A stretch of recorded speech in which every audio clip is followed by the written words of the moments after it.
Speak Thai easy 1 minute today we're gonna learn the difference between the word เอง and คนเดียว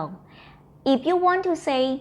I work alone I do something alone you adding the word คนเดียว in the end for example teacher Nun is work alone ครูนุ่นทำงานคนเดียว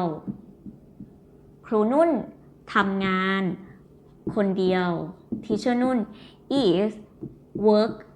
alone in the end and if you want to say I do it by myself I do something by myself let's say ผมทำเอง in the end okay ผมทำเอง let's say this one I do it by myself อันนี้ this one อันนี้ผมทำเองอันนี้ผมทำเอง by someone else เอง and alone is คนเดียว okay